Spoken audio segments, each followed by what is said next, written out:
Good afternoon, members of the media, wider viewing and listening public of Trinidad and Tobago. Thank you for coming to today's press conference that I called yesterday. And really it's an opportunity for me to address you all on a number of issues that have me quite concerned, and also on a number of issues that are currently in the public domain. First of all, and this is not an issue of concern, first of all, I'd like to thank the men and women of the Trinidad and Tobago Police Service, as well as the support that they've gotten from the Trinidad and Tobago Defence Force for the operations that they've been conducting over the past few days, and as I expect them to continue sustaining as we go forward. As I had talked about sometime last week, towards the middle of last week, there have been a number of operations that were being planned for some time now, and today I'll address really the whole issue of gang-related criminal activity in Trinidad and Tobago. So I'd like to start by thanking the men and women, as I say, of the Trinidad and Tobago Police Service and our Defence Force, who worked over the past few days in carrying out a number of intelligence-driven operations. I am sure that the police service will provide us with the necessary statistics as we go forward, but as I've seen reported in the newspapers and as I got reports, there were a number of arrests over this period of time. There were a number of persons of interest who were detained over the period of time, some of whom have been charged and some who have been released. And I'd like to say that was a job well done, and I expect that these exercises will continue as we go forward in the coming weeks and months. I have asked you all here today to address the issue of the gang culture that has taken root in Trinidad and Tobago, and in particular my concerns as the Minister of National Security over what I see of an unholy alliance being formed between members of the political directorate and the gang, those persons who are alleged to be in gang-related activity. Going forward, and as has been happening over the past 6 to 8 months, the intelligence services and our police services and our defense force have been driving their operations as a result of intelligence and the gathering of information. We had always said that this would take some time. I remind you of the passage of the anti-gang legislation and the difficulties that the government faced in passing the anti-gang legislation. But fortunately, you, the public of Trinidad and Tobago, saw the merit in what the police force or police service were asking for with the anti-gang legislation, and you rose to the occasion as you do when it is important for Trinidad and Tobago, and you put the necessary pressures on the politicians of the country, and the anti-gang legislation was passed. As I have been indicating over the past few weeks, the anti-gang legislation is being utilized. Not only has it been utilized by the Trinidad and Tobago Police Service with a number of charges being laid under the anti-gang legislation, it is actively being utilized by the Trinidad and Tobago Police Service, who I remind you, the population, are the ones who had asked for the legislation. This legislation has very specific provisions that deal directly with the elements of gang culture and the related types of specific charges that can be laid with respect to persons who their allegations of participation in gang-related activities. And as I've said before, it also protects persons that if you're threatened or there's intimidation by gang members for you to either join or leave a gang, they can be charged. It also allows, under the legislation, things like detention orders for the longer incarceration of persons who have been accused of gang-related activity whilst investigations are taking place. So once again, I think it's worthwhile repeating to the population that this legislation is currently being utilized by the Trinidad and Tobago Police Service, and I am assured that we can see it being utilized even more so as we go forward, tackling the scourges that come along with gang-related activities. As I said, we in the government have serious concerns about what we're seeing and what I now call a modus operandi, a playbook that is taking place between the association, in particular of the opposition, and members who are accused of or their allegations with respect to gang-related activity. Not too long ago, in fact, a few weeks ago, or maybe last week, it was reported on the 13th of February, which was last week, we had on a UNC platform chaired by Ms. Jerlene John, a deputy political leader of the UNC, and I believe at that meeting the opposition leader and the political leader of the UNC, Ms. Kamala Prasad Bisesa, was also present. An individual who was put onto a UNC platform claiming that he had been shot 9 times and that he was part of the youth in a particular area in Trinidad, in the Talparo area. And there was this association, and Ms. Jerlene John saying that it was on a walkabout, she had come about this individual, and that she had brought him up onto the platform to speak for the youth of the area. Of course, as the government, we encourage the participation of youth in our society, and in particular in decision making and in the political arena. However, upon further investigation, I have now uncovered that this particular individual who found himself invited and speaking on a UNC political platform at which the deputy political leader was his introducer, as well as the political leader present, in fact, has had 22 criminal charges laid against him over a period of time. 22 criminal charges, ranging from possession of ammunition without license, possession of firearms, sex with a female between the ages of 14 and 16 years old, multiple charges of possession of marijuana, disorderly behavior, use of obscene language, resisting arrest, wounding with intent, driving under the influence of drink or drug, and malicious damage. And when I say multiple charges of possession of marijuana, there are over 10 specific charges of possession of marijuana. This is a very worrying turn of events. And when one traces the history of the UNC, it seems as though this is coming straight from their playbook. And today I'm putting the population on notice to please keep an eye out for this type of activity and behavior.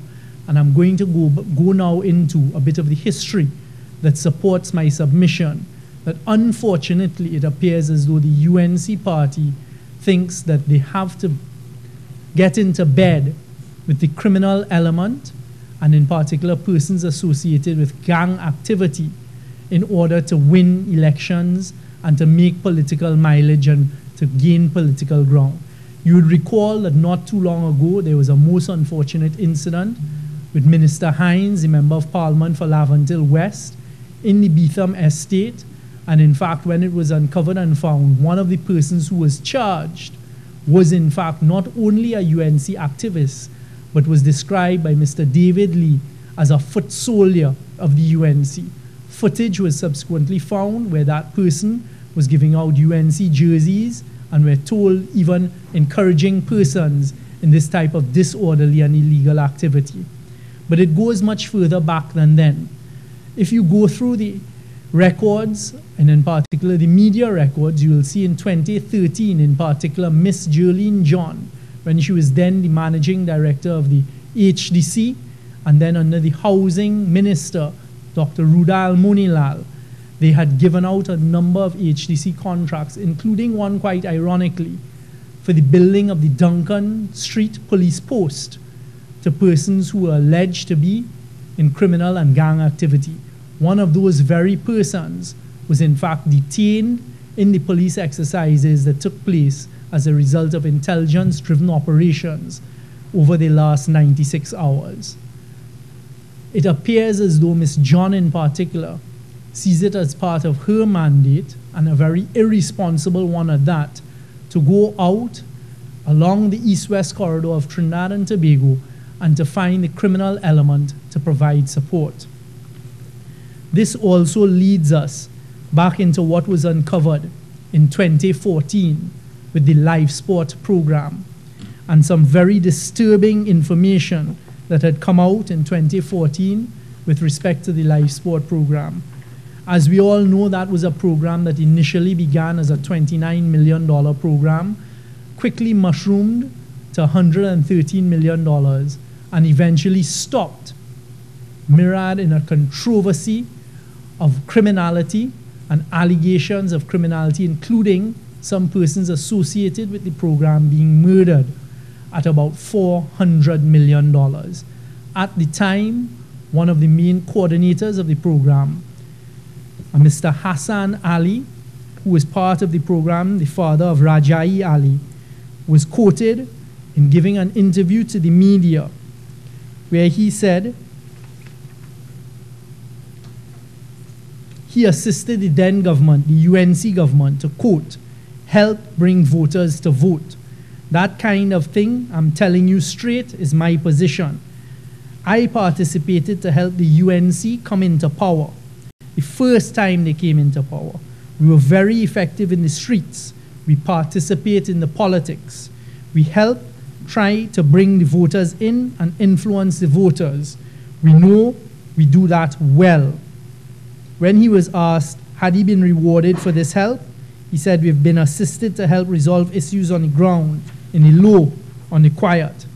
As a matter of fact, we find we does function better when the UNC has some influence. These are things people don't know.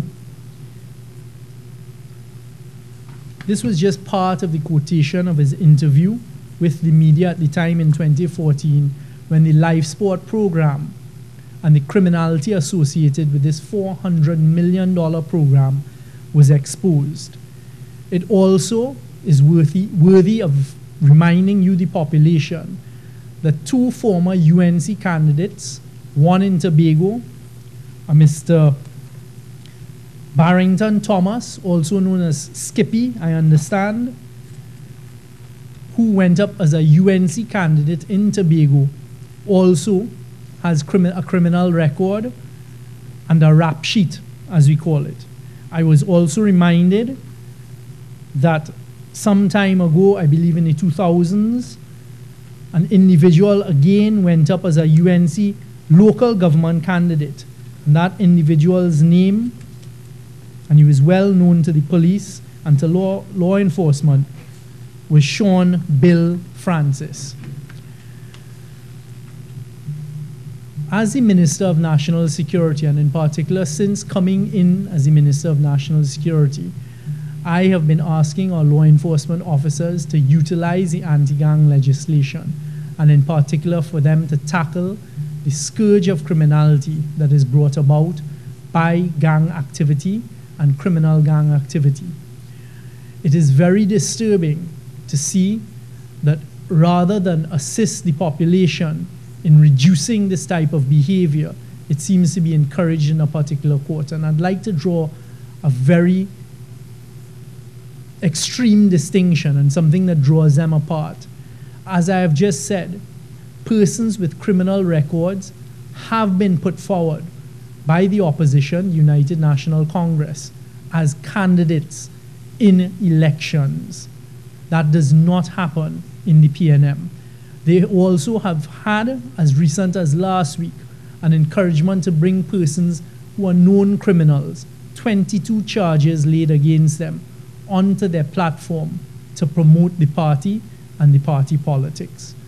I stand here today to draw this to your attention and ask that you, the population, continue to look on very carefully as this develops, but also to give the assurance, as I leave here today, I'm going straight into my weekly meeting with the heads of security, and some of the issues we will be discussing are continuing to drive the fight against criminality, continuing to secure our borders. I saw yesterday an attempt by the UNC to water down the very good work that is being done by our Trinidad and Tobago Coast Guard, as well as our Trinidad and Tobago Police Service and the Immigration Division and Department in properly securing our borders and in making our borders more secure. This has been taking effect. As the representative of the government charged with the responsibility for national security, and as I push forward to fulfill my mandate in fighting crime, I state once again for the public record that under my tenure and watch, no one is above the law, from the highest level to the lowest level. And I will work along with our law enforcement officers, our intelligence agencies, to provide them with the necessary policy, strategy, and resources that we can afford within reasonable limits, and making sure we get value for money to continue to fight crime. But it is very, very disturbing as a citizen of Trinidad and Tobago to sit back and to stand knowing the type of work that we're doing under the Commissioner of Police, the Chief of Defense Staff, or Head of the Intelligence Services, and other areas in the national security apparatus, including our prisons, in what we're doing to tackle the scourge of crime, and in particular crime that comes from gang-related activity.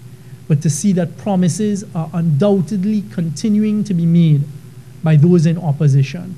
And as we heard from that interview surrounding the life sport program, and we should never forget that life sport program. And I can say here without fear of contradiction today, based on the intelligence reports and the briefs given to me, we continue to fight the effects of the life sport program, giving $400 million to criminality and pushing criminals in a direction where they are able to arm themselves, and we all know the types of arms and ammunition they now carry, and to better and make themselves more sophisticated makes it more difficult for those in law enforcement and those of us who are literally trying to push back against the criminal element in Trinidad and Tobago. So I thank you very much for your time here this afternoon. And again, I thank the men and women of our protective services as they continue to do their work. And I continue to assure them that they have my support as the Minister of National Security, and we will not rest as we continue to push back and to fight hard against the elements of criminality in Trinidad and Tobago. And I say in ending that no one is above the law, and no one who is a lawful citizen and a civic-minded citizen should encourage the criminal elements in Trinidad and Tobago. I'll take some questions. Or just one other thing before Mr. Samaru come on. I saw it reported in the newspapers today, I think it was in The Guardian, that Dr. Munilal was suggesting that the government was derelict in its duties in not doing anything with respect to a 2014 report. The first time that I became aware of that 2014 report was when I read of it in the newspapers yesterday. I was contacted by the reporter on Saturday evening asking me about a report.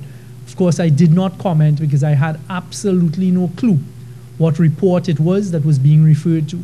Upon reading that story yesterday and seeing that it was a report that was authored by the then Minister of National Security in 2014, who is now our Commissioner of Police, Mr. Gary Griffith, I contacted him and asked him for a copy of the report. He himself did not have a copy of the report.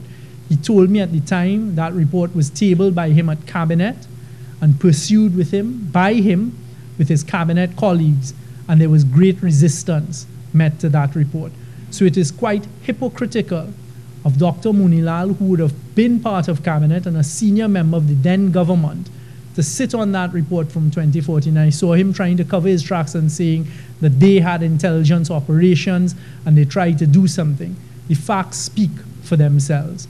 And the fact is that down to the very last minute, the UNC government continued to encourage that type of criminality through the various programs that they had and the various contracts that they continued to give out to the criminal element.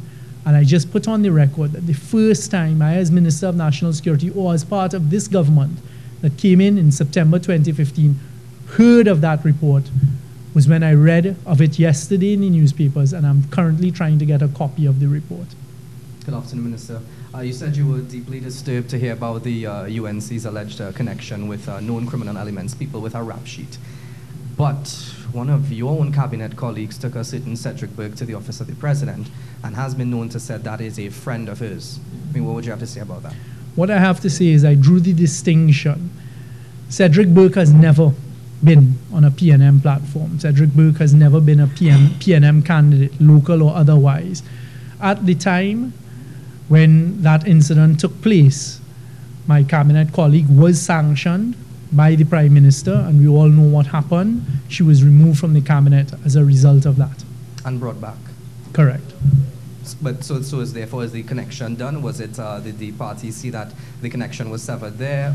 Is he still a friend? I cannot say. Those are questions that unfortunately have to be directed at my colleague. Yeah, I know, but it brings to the point that we all believe political parties curry favor with some unsavory elements to win elections. I mean, wouldn't that be doing the same thing?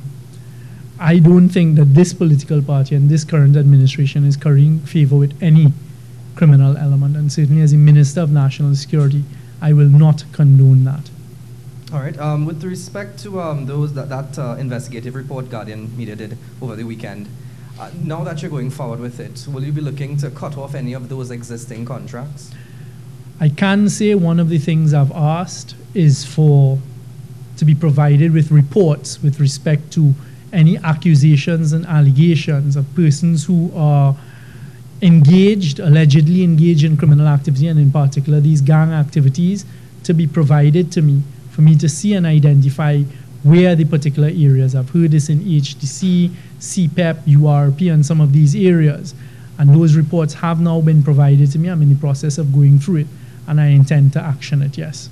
All right, so can you say definitively here that the People's National Movement, any member of the PNM on the political platforms or any member of cabinet, they have no links with any criminal elements, whether alleged or No, I cannot say that definitively. As you have just pointed out, I cannot say that definitively. Afternoon, Mr. Young. Shane Superville from Newsday newspaper here. Those are some very serious accusations they made there against the opposition. With that in mind, especially given the fact that you said they're actually calling for people with a quote-unquote criminal record to come forward, is it safe to say that some members of the opposition are or will be under police investigation? That is a question that has to be directed to the police. I didn't say that they're calling these people forward. What I've done is I've just laid the bare facts before us. They've had as candidates, and you have to go through a party procedure and a party selection process to become a candidate, either a general election candidate or a local government candidate. They have put forward persons with serious criminal records. We've seen recently as last week, on a political platform, someone who has had 22 criminal charges laid against him being endorsed on a political platform. I can also tell you, in the 2015 general elections, when I was a candidate for Port of Spain North, St. Anne's West, there was a particular criminal element, an alleged gang leader, who sent a message for me then that I needed to meet with him and I needed to garner his support to win the seat. I sent back a very short and curt response that I won't repeat here, but in no uncertain terms, refusing to meet, refusing to discuss anything like that. And the threat was, if I didn't meet with him and I didn't embrace him, he would go on to support the UNC, and that did in fact come to pass. He then was distributing quite openly UNC jerseys, paraphernalia, and trying to persuade persons in Port of Spain North, St. Anne's West to vote for the UNC.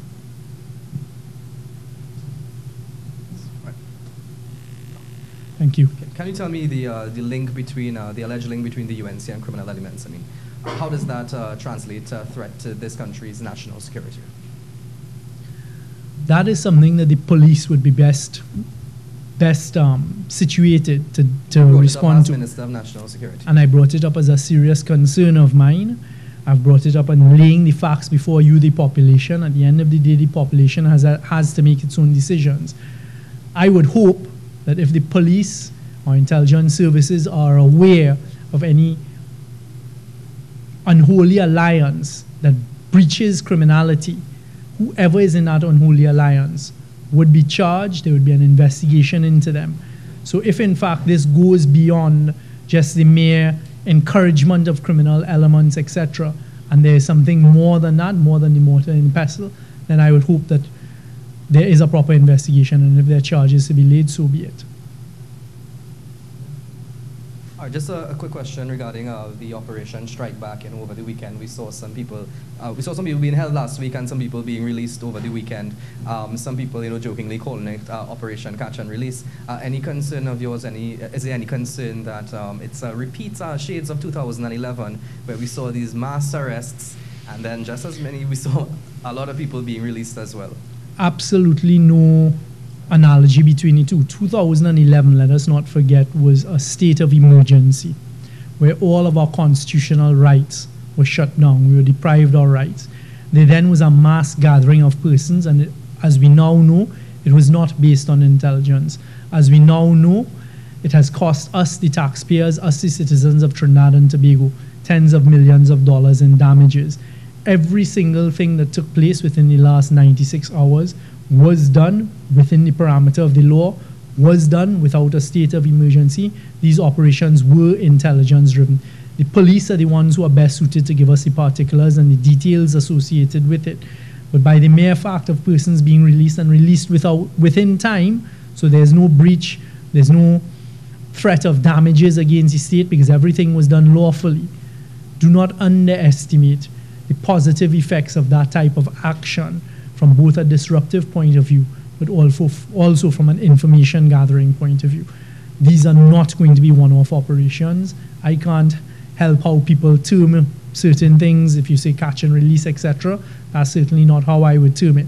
I would term it the start of what we're going to see, a sustained set of intelligence-driven operations aimed at the heart of criminality. So is this the desired effect, to send a message, to send a warning, or to really put these guys away?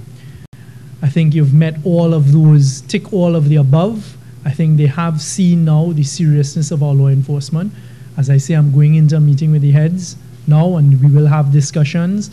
And there were certain charges laid from what I've seen, and I'm sure the police will give us further details as we go forward. I saw yesterday in the La Romaine area, there were again quite a successful raid with quite a lot of narcotics being found, as well as firearms, etc., and persons being charged as a result. Again, intelligence-driven operations.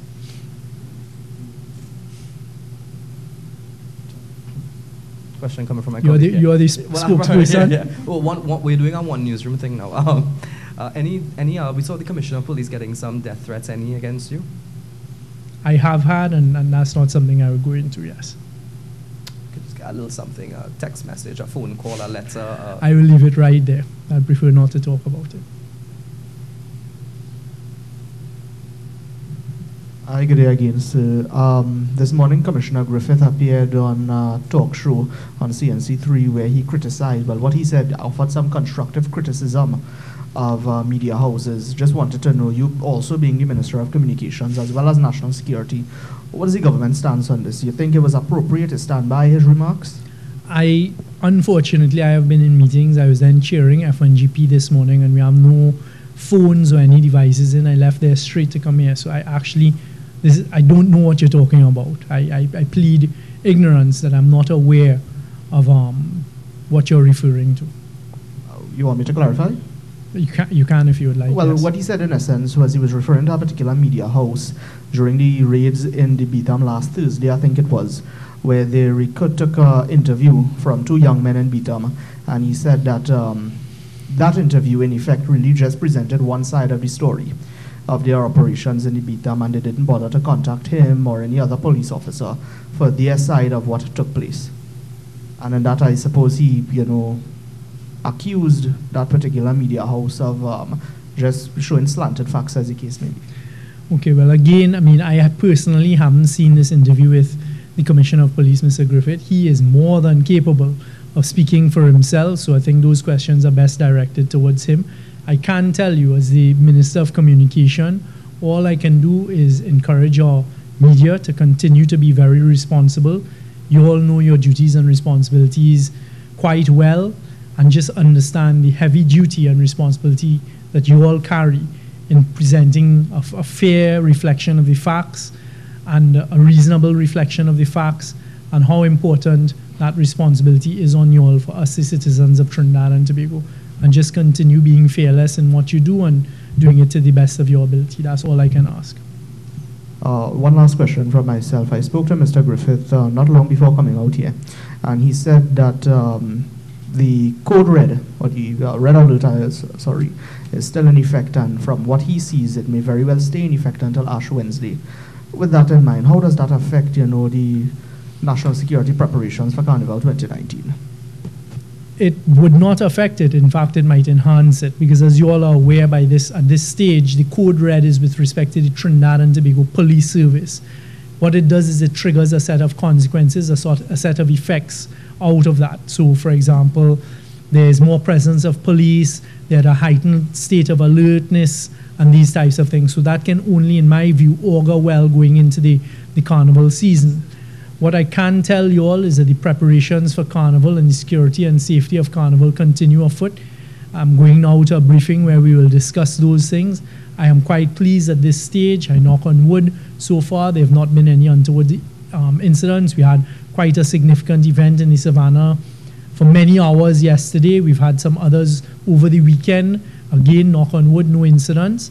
And I just hope and hope that we continue that way.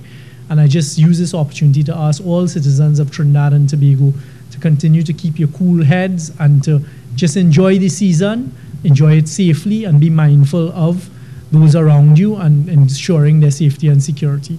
And to thank the police service and all others who are going to make it a safe Carnival for us. That's it.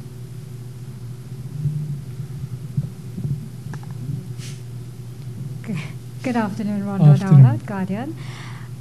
Last year, Carnival, I think there was an ISIS threat. Is there any security concerns, major security concerns for this Carnival season? Last year, Carnival, what we had was we had confirmed intelligence of a potential terrorist attack and a potential disruptive attack on Carnival. At this stage, we have no such intelligence, but it does not mean for a second that we're not working and we're not alert and that we're not going to take certain actions. All right? Okay, thank you all very much for your time this afternoon.